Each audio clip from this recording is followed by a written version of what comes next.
back to Seduce Me. We've done this about 3 times.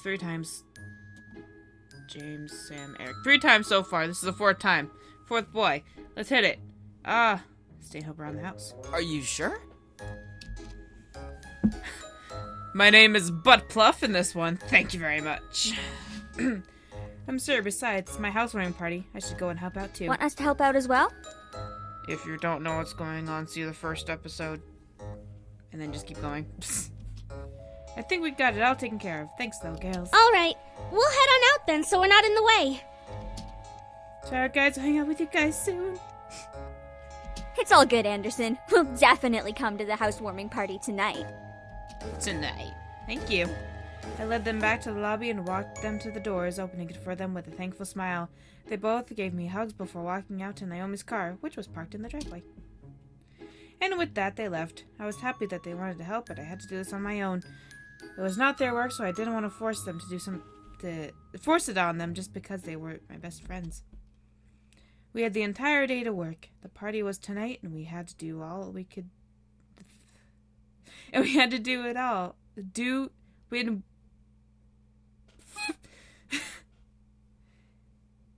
And we had to do all we could to make everything right.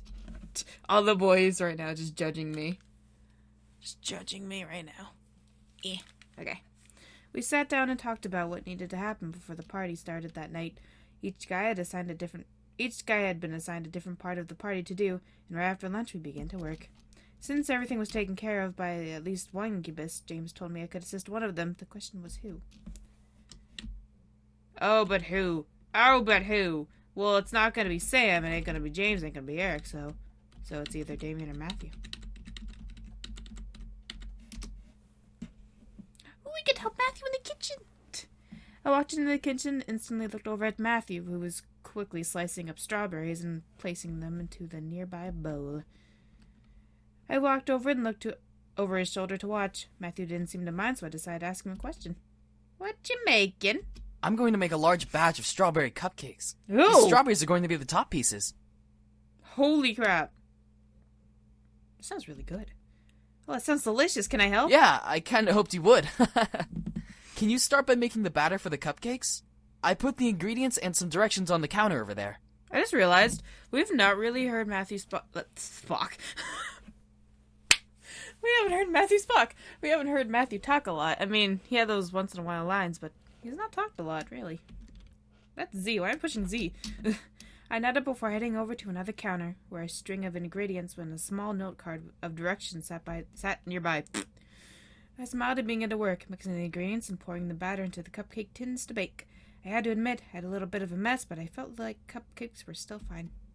There we go. Now we just need to wait. Matthew, not impressed by this idea. As I turned to face Matthew, I noticed Matthew's red face, tilted my head before he walked over and moved his hand a bit towards my face. He stopped, however, licked me for permission. What? Dink, dink. Matthew continued to move his hand towards me, gently brushing a finger over my cheek. My sense tripled, feeling his finger wipe over a small stain of powder and cream that had landed on my face. How? You, got a stain. How?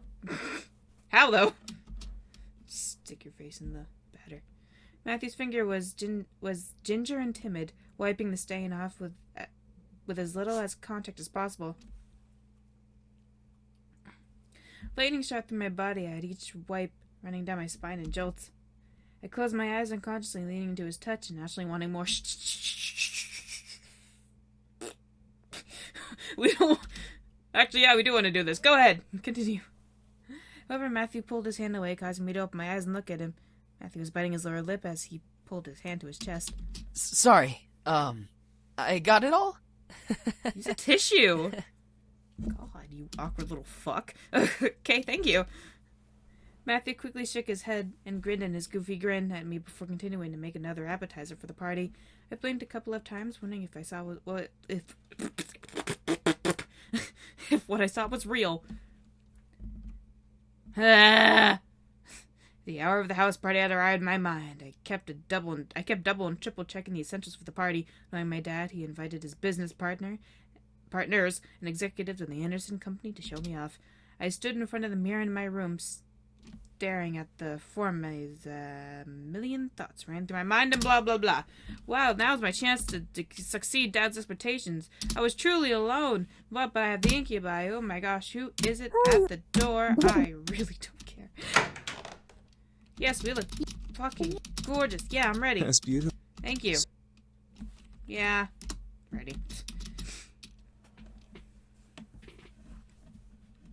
Bring it. Now the question. Oh my, I didn't know your bequeathment came with servants. It was probably overlooked. Besides, who would deny good service? If you know what I mean. Wink, wink. I was completely shocked. My parents didn't question the boys. They didn't even ask for a vacation or anything. Blah, blah, blah. Blah, blah, blah, blah, blah. Gorgeous. You look so lovely. David, look at your daughter and tell her I'm right. Your mother's... Yeah. Uh-huh. The to be... Your daughter's a slut. So, Bring it! I'm so sorry about your grandfather passing. I don't do care. you have college? I'm just gonna do the first one. What do you think of the... What did I do? I didn't mean to. I'm sorry. Do you think the company should expand?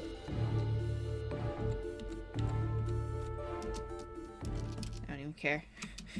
Suddenly, though, my mom pushed her way through the crowd to me, bringing along someone I didn't know. Honey, I'd like to introduce you to someone. This... Wow. Didn't think I actually skipped that. With my mother stood a man who looked really awkward and a couple years older than me. He smiled and nodded his hand to me. Silently asking for my hand. Hi, I'm Andrew Lewis. It's a pleasure to meet you, Miss Anderson. I'm a dork. Sure. Yes. I'm honored to be invited here. Uh-huh. Thanks. You're welcome. Praises. Uh-huh. I'm so... Uh-huh. He used... Uh-huh. Uh-huh. So, you're the... Well... Uh-huh. David, I'm merely... Uh-huh. Of course... And polite. Uh-huh. If... Uh-huh. You just don't do anything. Just stay where you are, please. Heh. He's not CEO material. that... A little questioning shouldn't have bothered him. He's obvious... Ran away from Alex. We'll come visit I'll start tomorrow reading or when Alex comes. Okay, this is fine. All four of my remaining guests left the building, all but my dad waving back to me. With the last of the guests gone, I sighed and sat on the staircase, exhausted. Oh, that was tiring. It's not like you had to do any work, though. Love you too, Sam. Give her a break, man. She was getting interrogated left and right. She handled herself the best she could. Why don't... Shut up, Damien! As expected, princess. Since you're exhausted, why not head to bed? We can clean up. Get over it, Sam. Hush, Sam. I think I say that every time. The quotes are, "Damn it, Damien," and "Shut up, Sam." Positive. It shouldn't take long. Ho ho ho! It didn't take long to find you little shits after all. Dun dun dun. I felt a hot shudder run down my spine. The voice from my dreams echoed through the air into my ears. I looked around and panicked. Alongside the incubi, James placed a hand on my shoulder, trying to remain calm. Don't worry. No one will hurt you. Are you sure? Are you really sure? Really sure. All of us shot our heads towards the door, finally pinning down the direction of the voice. The doors quickly swung open, revealing a sight I would never expected to see. The guy with a sunburn. Skin red as blood, eyes blackened while piercing into mine. Roughed up clothes and a pistol in hand, I saw a monster. It's my monster! I covered my mouth to not scream at the sight. Dried blood covered the bandana around his neck as he smirked at me and the boys around me. Beside the red-skinned man was a similar-looking woman and matched thug-like clothing. I love you! What's the matter, boys? You really didn't think I wouldn't find you, did you? She's my bae! I hoped you would, you piece of... Shit. All of a sudden, the man raised his gun at Sam's face and instantly pulled the trigger. Sam died, end of story. That's where it all ended. We all gasped in shock, instinctively expecting to see a bullet run through Sam's face, but... What the fuck? You wish. What? What should have been a headshot ended with a loud but empty blank shot. The pistol echoed its empty shot as the man grew more and more pissed, pulling the trigger over and over in aggravation. Luckily for my ears, it became quieter after the first shot. Why the fuck won't you work? This place is protected. What did you say, Shrimp? This place has a seal, protecting it from hellborn magic. What the fuck is that supposed to mean? It means you can't kill in here, okay? Ah! The man growled and threw his gun at Sam, who was able to dodge it in time. The pistol bounced off the ground a couple of times before sliding further away, hitting the wall in the final stop. As it stopped moving, the gun faded into a black flame and disappeared into the air. The previous owner had this place protected by magic, Malix. Malix, that was his name. His existence resonated in my memory from the dream I had. However, I looked to Matthew in the same confusion as Malix did. This place is protected by magic? It would seem that your grandfather had some sort of protective barrier around this house. From the looks of it, it only disables hellborn magic. Malix's face grew to that of extreme anger, his fist tightening as if he was crushing a stress ball. What's stopping me from dragging your asses out and shooting you then? Out of pure instinct, I stepped forward and placed myself between Malix and the boys. Why would you do something so stupid? With no power, Malix wasn't going to fight. I took the chance to stand up to him instead of being powerless like it was in the dream. Get out! Malix grabbed me, walking right up to me, leaning close to my face. I glared back, feeling my courage skyrocket. Since when does a little stain like you give orders to a guy who can rip your pretty little head from your body? You really don't think, do you? If you kill me, you'll be hunted down by more than just the police. You little... What? What? Bring it. What? What's up? All of a sudden, I felt a hand grip my hair and pull it back, forcing me to cry out and stare up at Malix. His eyes bored into mine as he cackled in my face. Hey! Let her go! Yeah. Sam! Eric! Yeah. Fight him. Within mere seconds, Sam had punched Malix square in the jaw, forcing him to let my hair go. As I foamed back, Eric caught me in his arms, gently pulling me away from Malix and back in their group.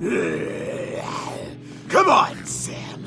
You and me. Right here. Let's go! Come on, asswipe! Yeah.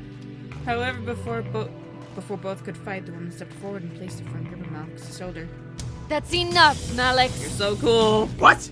Who do you think you're speaking to, woman? I just want to say, she put him in his place. The girl who's going to help you killed them. Just not now. Not now! I stared as the girl spoke down at Malix. She looked the same, just pure evil. However, she seemed to be concerned for Malix, or for me. There's 5 of them, and 2 of us. Even if we come back with the gang, they can have the place surrounded by human police. Then we shoot everyone! Yeah, sure, okay. Think! If we shoot everyone, we'll be hunted. And it'll be a matter of time before makeshift paladins come and try to exorcise us. I'm so stressed. The two growled at each other. If they could use their magic, I could sense that fire would glow from underneath their teeth. Malix grunted and glared at the boys. He pointed at James, wanting so badly to use his finger like a knife. Just wait, pretty boys. We'll get you and fuck you up real good.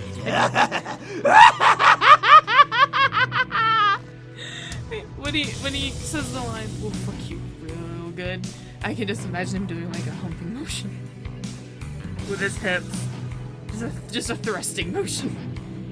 Real good. Then Malix turned to me, moving his fingers point directly between my eyes. And don't think you're safe. Step outside. I dare you. I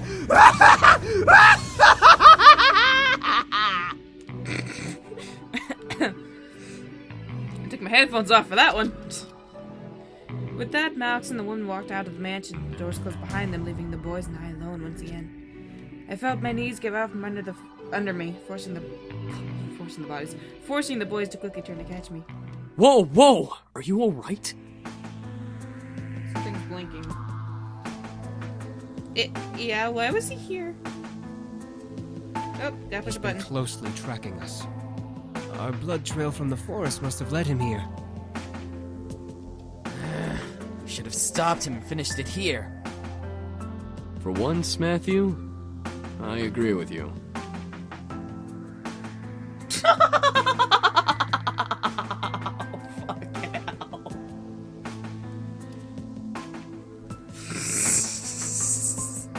That's the last time I read my email while recording.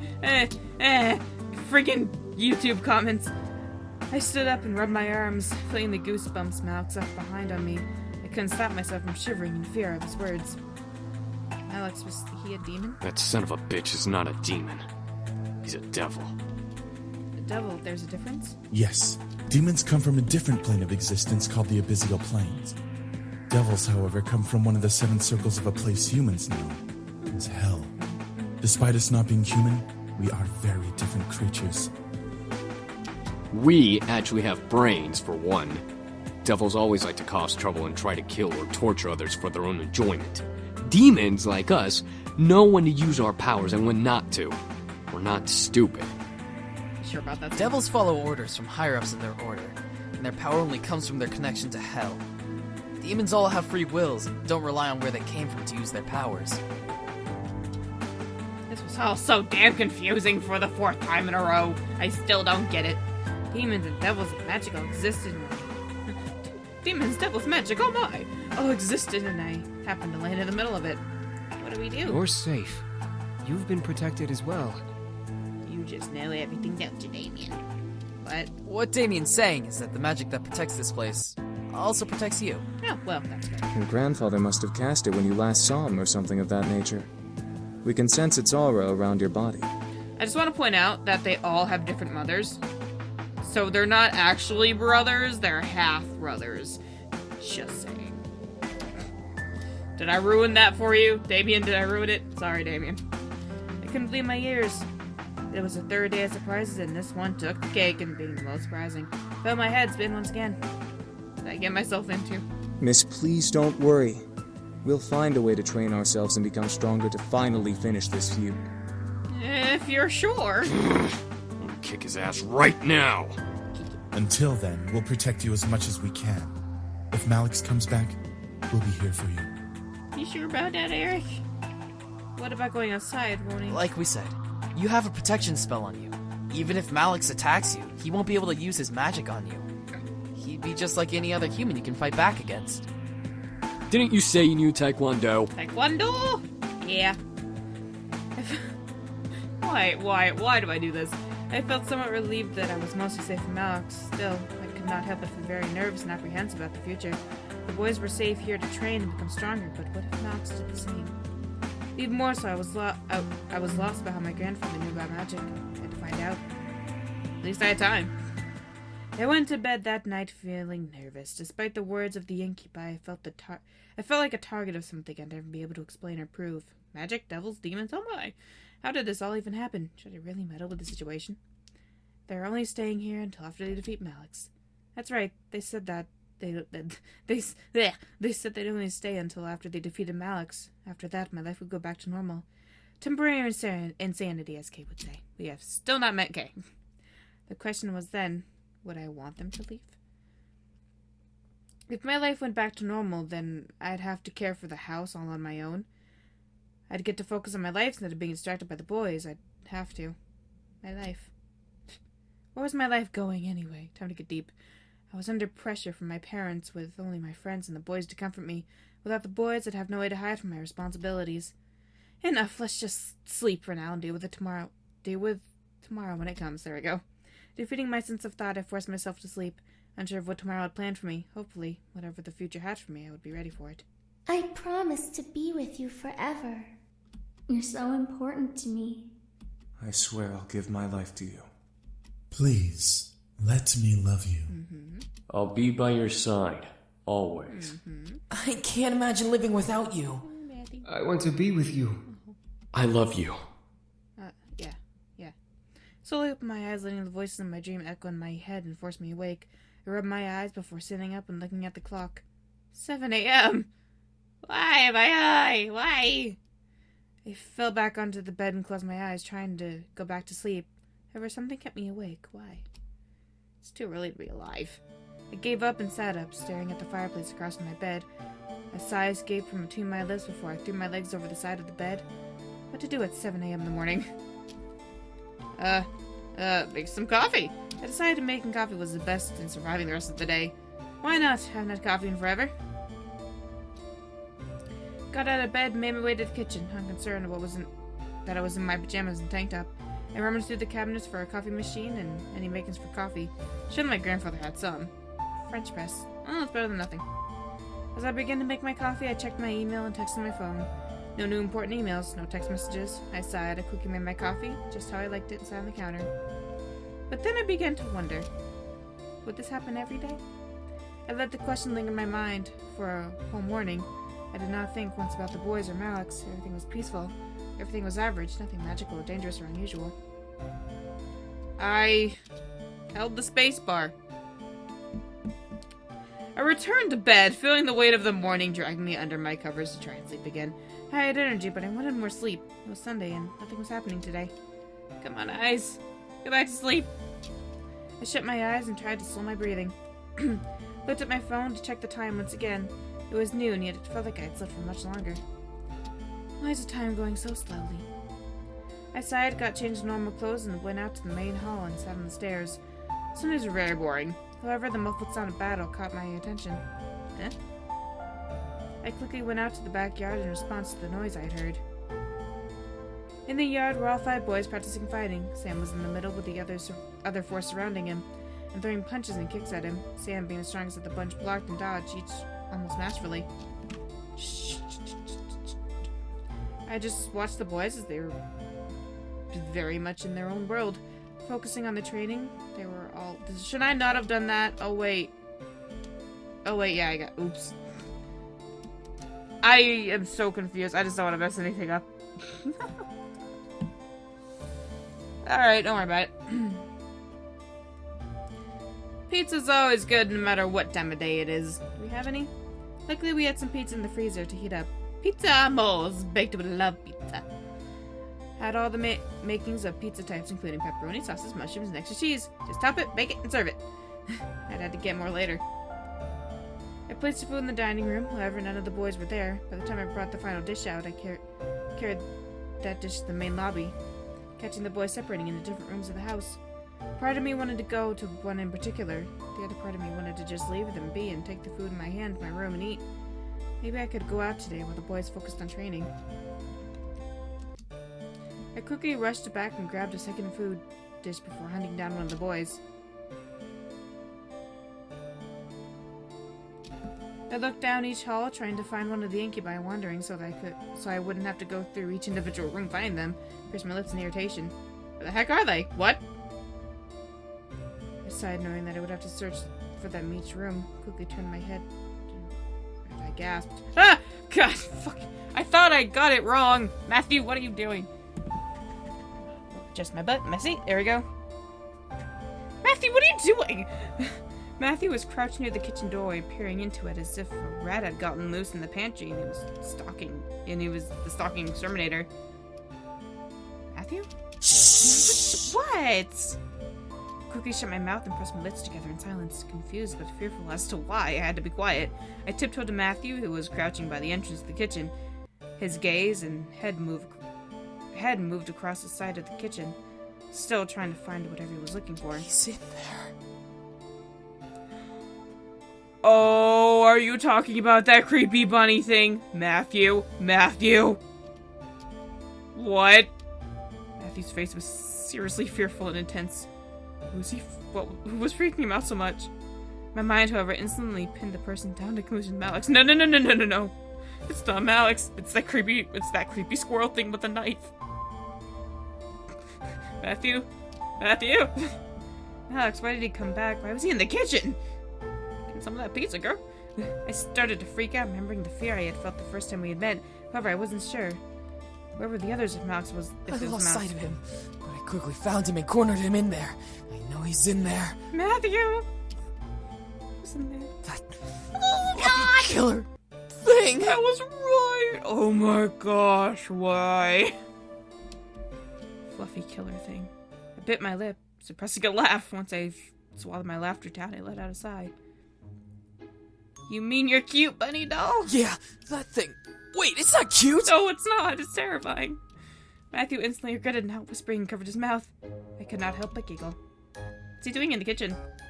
Matthew turned to me with an expression of utmost seriousness. Something told me that what he said would be cute and funny, but I decided to bite my tongue. Gently not to laugh no matter what. I don't know.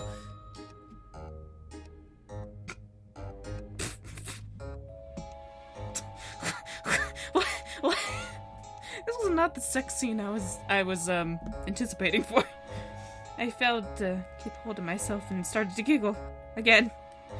The thought of a doll doing anything but sitting there made me giggle. Matthew tried to hush me, waving his arms frantically to keep me quiet. Matthew Simon? Simon? Simon. You named it Simon's doll. It can't do anything. You named him? Apparently. Of course, Simon. Simon Tabby. Cute, isn't it? Ah. Matthew let out some sort of defeated whine before turning back to the kitchen, trying to find Simon from where he was. I placed our food on the table, looked as well. So what's your plan of attack? Well, I plan to make my way through the kitchen as quietly as I can, and hopefully not get stabbed. Why does it have a knife? Matthew? Sounds simple. Dude, I can't. Matthew nodded in agreement before finally moving from his spot and going into the kitchen. Okay. Okay. I stood there, unsure of whether or not I should follow suit. Join the hunt! I didn't know I was up for this, but I followed along. The small adventurous side of me was very happy with my decision, but another side of me was questioning me, asking why I did that. Matthew slowly walked through the kitchen, scanning the cupboards and surfaces with matchless glare. It was both amusing and slightly frightening to see how serious he could be. Do all of your toys get out of control like this? No, it's just this one. I don't know why. All my other toys are okay. They were, Bear. What? Other toys? Matthew nodded, stopping his search to look at me. That's what I do. Make toys. I made them for my mother all the time back in the Abyssal Plains, to help her cope with her position. Her position? She's the fourth wife of my birth father. Each of us have a different mother, and all of them, except for Damien's, are queens. My mom, though, hates sharing, so I distracted her with toys. Your dad's just a fucking slut, isn't he? I didn't know what to say. A demon with multiple wives seemed natural, but I guess because I was human, I felt the twinge of disgust run through my veins nonetheless. Still, it was adorable how Matthew tried to cheer up his mom with his abilities. I had random hiccups. I was then suddenly reminded of my grandfather and how he made toys all the time for kids. Matthew's power to make small toys instantly would have been useful to my grandfather. I shook my head and began to search for Simon again. Let's keep looking for Simon. Matthew nodded before joining in. I felt like I was in a comedy mystery looking for a child's toy instead of a murder weapon. Come on out, creepy thing. Oh my god. His name is Simon. Matthew ignored my statement and began to slowly open the cupboards. Sifting through the inside contents, I decided to follow suit, starting at the opposite end of the kitchen. Matthew, what do we do if we find him? We stick him back in my pocket. And, He's gonna cut your penis off. I looked at Matthew, waiting for him to finish replying. However, he kept his eyes to the ground, trying to answer my questions, remaining in thought. I continued to search the cupboards, unsure of how this plan was going to go anywhere. Why was I even doing this? Simon Tabby was a... Oh my god, no! What the... Matthew and I scanned the kitchen frantically, searching for the source of the laugh. I knew that thing was evil!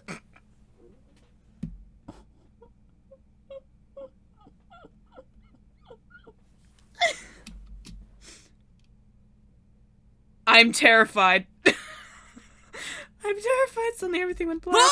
What? Who turned out the lights? Oh my gosh. This is a horror. This is horror. I gripped to the nearby counter, not wanting to hit anything or fall in the darkness. There was no windows, so the room was almost completely pitch black. I could hear the skittering across the floor. Like a rat rushing to escape with its cheese in its mouth, I instantly jumped in fear before suddenly being pushed to the ground. Ah! Watch out! What? I felt myself hit the ground with a body over top of me. 2 hands were slammed beside my head onto the tile floor, stopping the person above me from crushing me. Hey, are you okay? We're gonna do it in the dark. Woo. Matthew! Yeah, I am. I stared up at Matthew, letting the situation sink in. We were looking for a doll and I were on the ground. What broke my thoughts with a flash of gold running across Matthew's eyes. I could feel the heat radiate from his body, but the air was tense and his body was almost shaky. Are you okay? I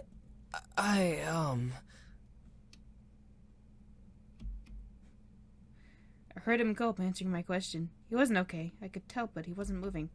Matthew? Sorry. What? Soon a golden glow covered Matthew's eyes. I expected to feel warmth in my body from the upcoming spell, but I felt nothing. Something was wrong. I need you to push me off. The sound of his voice, he was desperate to get up and off of me. Why couldn't he move, though? Then it hit me. Do you need me? I do. But In the dark. I don't know how I feel in the kitchen with that thing running around. Matthew used his eyes to try and hide his golden gaze from me. He didn't want to take my energy. Why? Was he ashamed to? I'm gonna end it here because I'm already at 31 minutes, so I'll see you guys soon.